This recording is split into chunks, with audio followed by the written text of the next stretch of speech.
Hi Taurus, welcome to Higher Source Tarot for your weekly tarot check for the week of July 5th through July 12th, 2020. This is for all Taurus, Sun, Moon, Rising, and Venus. And I thank you so much for your support of the channel by subscribing and watching the readings and liking, commenting. Thank you for doing that. And if you're new, I'd love to invite you to subscribe. If you tap the bell, you can be notified when new videos are posted, but it's generally every week, okay? I'm on every week.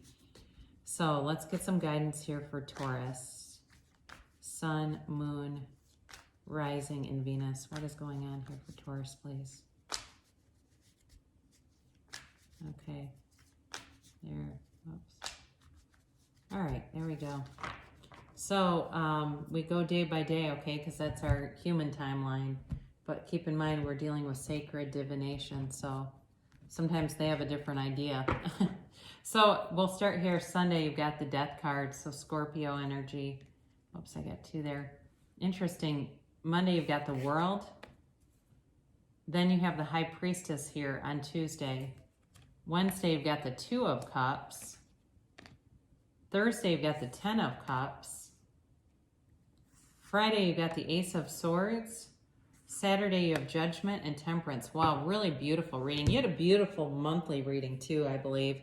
So you have, this is powerful. When you have this many major arcana out of only 8 cards and 5 of them are majors, they're the trump cards in the tarot, okay? They are, you know, really the cards to pay attention. You also have, you have an ace in here too. You have Virgo here, you've got Taurus, you've got Sagittarius, you've got water, so Cancer, Pisces, Scorpio, and you do have air with that Ace of Swords, Aquarius, Libra, Gemini. So it's like you're having a rebirth here. You are, talk about die to be reborn, you go from death into the world, all right? And this is transformative, especially when you have those two back to back. You know, it really is about letting go of old ideas, letting go of old ways to become new. So some of you, if you have a soulmate here that you've been separated from and you're able to, because there's forgiveness in this reading too with Temperance. If you're able to do that, you will, it feels like you'll be together again. And you know, I honestly at one point got an image of a proposal. So for some of you, it's indicated you're going to need to take some action if that's you and you know you've been separated, or if you know that you want new things in your life, it's time to take action. Because with the High Priestess, we'll talk about her in a minute, she's got huge potential, but with no action, there's no actualization of any of it. So this is time to really move forward in life. And it's, you know, it really is about bringing in new things for you. When you see the Death card, this is not Dark Night of the Soul where you're just going to sit here and, you know, not know what's going on around you. And interestingly enough, you start with Death and you end with Temperance, and they are in order in the tarot. So that's also important because Temperance comes in after a crisis to rebuild and to really build you up. And it's just a beautiful time. It really is a transformative time, but there's a new beginning here. I feel that very strongly. It does feel like more love related. And if there's any barriers, I do feel like those are going to be broken down, because you also have the Ace of Swords. We'll talk about this in a minute, but before I get to it, it's really about cutting through the material world. So you have on Monday, you've got the World card, and you know, this is victory, success. It's a new cycle, but this also is transformative. It's ascension. So the world represents the soul at its highest level. And it's like all the crap that the Fool goes through on this journey and all these experiences and stuff ends up turning the soul or transmuting the soul into the world. She's the dancer in the tarot. So she dances in this wreath of victory. And so when we talk about this being a change in a cycle, you're leaving behind whatever has hurt you in the past, whatever has been, you know, it feels like jeopardizes your success or jeopardizes your well-being in any way. If you've had people in the past that have been critical of you, have been keeping you stuck, really. There's that energy is being shifted away from you. Too, and in terms of work too, you're being propelled forward during this time. You're being propelled forward into something that's long term, and it's beautiful. It really is a beautiful energy.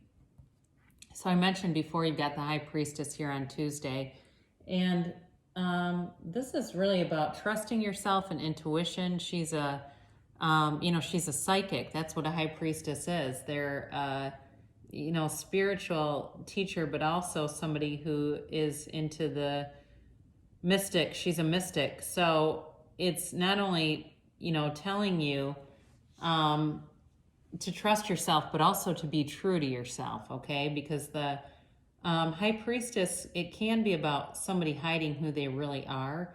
So if you were muted by someone in a relationship, it's really time to be free of that, and to really recognize your potential. But it's definitely, you've got this and the Ace of Swords. She's also symbolic for knowing the truth, all right? So there may be something that comes in that, something that gets revealed. It could also be, like I said, if somebody's been separated, somebody comes back and their real feelings are revealed. That also could be true. Or if it's you and you have hidden feelings for someone, it's time to get more forward with those, because it's a match. On Wednesday, you've got the Two of Cups, and this is soulmate energy. It is, complete mirror image, right? It's like these two are bound together in some way, and they're even really, when I look at this, he's even reaching out and holding her cup. Okay, so they are connected, and it's an energetic connection that can't be broken. So if you're meeting somebody new, there's an energy here that you're going to share, and it's definitely of a higher level. It's of a higher frequency, and it's here to stay for, it really is. It's a long-term commitment. Now, if it's work, again, that's also a long-term commitment, and it's balanced. It's, it's like not one of those jobs where it would take you over and be to the point where you absolutely have nothing else. Now, this can also, too, before I forget, that can be like an unexpected meeting, too. So be aware of that there could be some kind of an unexpected meeting, whether it's with work or with a love interest, where it brings in a new direction. It brings in a new opportunity. And, it's the Ten of Cups opportunity. It's everything you could ever want. And again, this, you've got death here, right? This is also a time to rejoice. It's a time of recovery after a storm. So with the storm brings this beautiful rainbow, and you will find that this time in your life will be one where it feels like you just can't catch a struggle, where things are moving forward, and it's clearly, divinely guided. It's universal energy. It's really about raising your vibration, visualizing, quieting your mind. There's some teachers that talk about kind of like parallel realities that you can get into by quieting your mind. And basically what they teach, there's a psychic named Pamela Osley, and she does a lot of like aura work and stuff. You can find her stuff online, but she talks about that, about basically shifting your consciousness to create your reality. And I know it sounds kind of out there, but it's another way of understanding what our consciousness can bring in and manifest. And Ten of Cups is very subjective. So it's whatever you want. So you may say, well, right now I'm just focused on money. I don't really want a relationship. Well, that's okay. You don't have to have one. With the Ten of Cups, it's like your wish is my command. So I really do like with this water, the balance too of this Ace of Swords coming in Friday.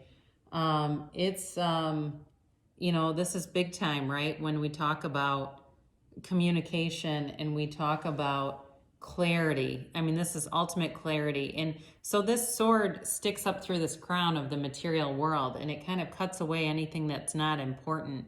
So if there's some barrier in terms of a relationship and it feels like it's a financial or even a material barrier, like, with distance or something like that, like they live far away, there's some challenge in it that was going to be irrelevant, or if it's an age difference. I just found out this great couple that I know, there's a 12-year age difference. I've known them for many years, 6 or 7 years. I had no idea. It just doesn't, it's weird. It's like the guy's older, he looks younger being with this woman. And I think that it's kind of like one of those, but you're definitely getting communication here too. And it's something, it feels like it's been a long time coming. Again, you've got so many cards of rejoicing here with Judgment. It's, to me, this feels more like universal in a way. Like you've been wanting these things, you've been doing the right stuff, you've been letting it let go and let it flow, and here it comes, and they are rejoicing. I mean, much like, so when you look at these two together, now the people here are completely free, right? They're they have no clothes on. They are listening to this beautiful angel sing, and it's very much though, parallel to this, where they're also lifting their hands up and rejoicing. And again, we've got 3 10s, 10, 10, 10. So be aware of that. This is a time of great importance in your life. I can't say that enough. And I don't know why your energy has been so strong lately. I don't know what the shift is in it, but it's very clear when I do the readings. The Taurus readings are powerful. So you've got something changing, life changing here, but really for the better. This may be a time where you go, God, I remember when I used to watch a lot of tarot, and I haven't watched tarot in months. I really don't. I've seen that with people, and they come looking for guidance. They start to get guidance. They get the shift, and all of a sudden it's not something they look to anymore. It just feels like they're in flow. And here is your energy for Sunday with Temperance. What a beautiful card of healing. Again, the Temperance angel looks very much like the angel on Judgment, right? And so with Temperance, this is all about healing. It can be about self-control and moderation. But with you, I do feel like it's much more about healing things from the past that allows you to bring in this new energy shift that is just beautiful. It really is, like ask and it is given. All you have to do is ask. And so the decisions and the waiting and all that kind of stuff, I feel like that's coming to a conclusion, and it's really more of a celebratory time. It's a time to just let things go and grow. And it's really, like I said, a time when you will sort of blend those forces, your universal forces, with your own, and move forward in such a beautiful way. So we'll close with this oracle card for attracting more love into your life. It's be supportive, make genuine effort to show you care. So being aware of that, especially for people around you where they don't seem like they maybe need it, but offering it anyway. And then I love this card, life wants me to be happy. That's Louise Hay. Happiness is your natural state. Life wants you to be happy. What is life teaching you about true happiness right now? So, being aware of that's why you're brought here, to be happy, joyous, and free. I love you so much, Taurus, and I'll be back again soon.